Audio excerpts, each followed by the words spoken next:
London. I'm Greg Jarrett. And I'm Patty Ann Brown. 6 civilians are dead, dozens others injured. One police officer was stabbed. We're told his injuries were serious but not life-threatening. Police say 3 attackers were shot and killed shortly after the attack. Police say it all began when a van carrying the 3 suspects plowed into a group of pedestrians on the London Bridge. That was about 10 p.m. local time. You can see some of the images from the scene. Earlier images showed people really running for their lives. These, then police blocking off the bridge.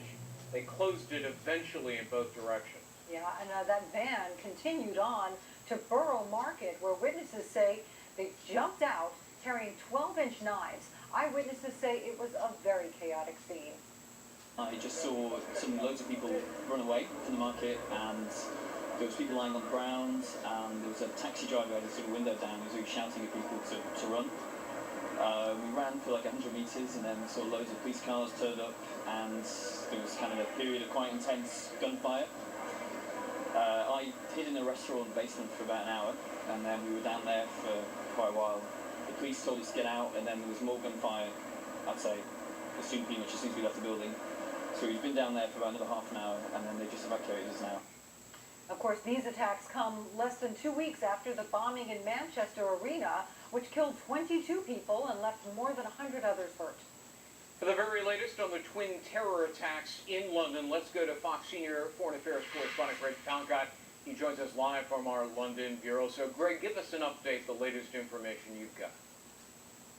Greg, I hate to say it, but we've said it before. Here we go again. Dawn is breaking in London, and London is coming to grips with yet another apparent or definite terror attack, which has left dead, which has left injured, which has left a whole lot of questions. You've been telling this story to our viewers, but it's worth going over the details and maybe picking up some new nuances as we go through this. Again, the toll, 6 dead at least, they are saying, the authorities are saying, 30 injured at least. The 3 attackers also killed. The city, the central part of the city, has been on lockdown for most of the night, remains closed off to the public to a large degree. Again, it all started with a white van, a truck, that rode up on the sidewalk on the southern side of the London Bridge, mowing into pedestrians. One eyewitness said it was traveling at the speed of about 50 miles an hour. That is very fast when you're going through a crowded sidewalk. This happened at about 10 o'clock in the evening Saturday night. That bridge, a popular tourist attraction, would have been filled with tourists, but also locals too, out for the local attractions. Now, after the pedestrians were hit, and we've seen the image of this white van with the doors open, 3 individuals hopped out of that van and went to stage 2 of their terror attack.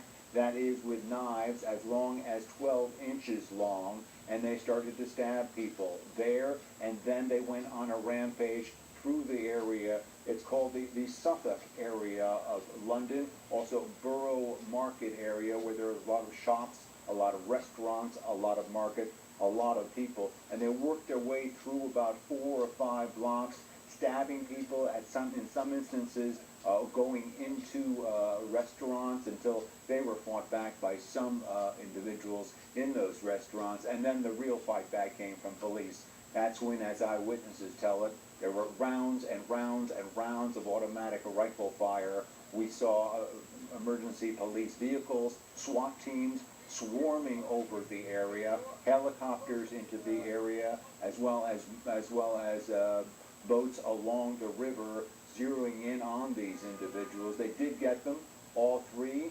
They killed them, but in the process, they have to empty that whole area of civilians, of citizens, and something that I've never seen in my 12 years here in London. They had to walk the civilians out of the area with their hands on their heads, presumably, so they too were not any potential, without any suspected murderers.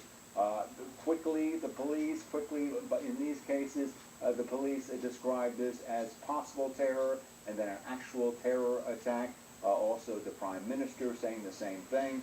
Reports are that Prime Minister Theresa May had been in contact with President Trump, and President Trump had tweeted out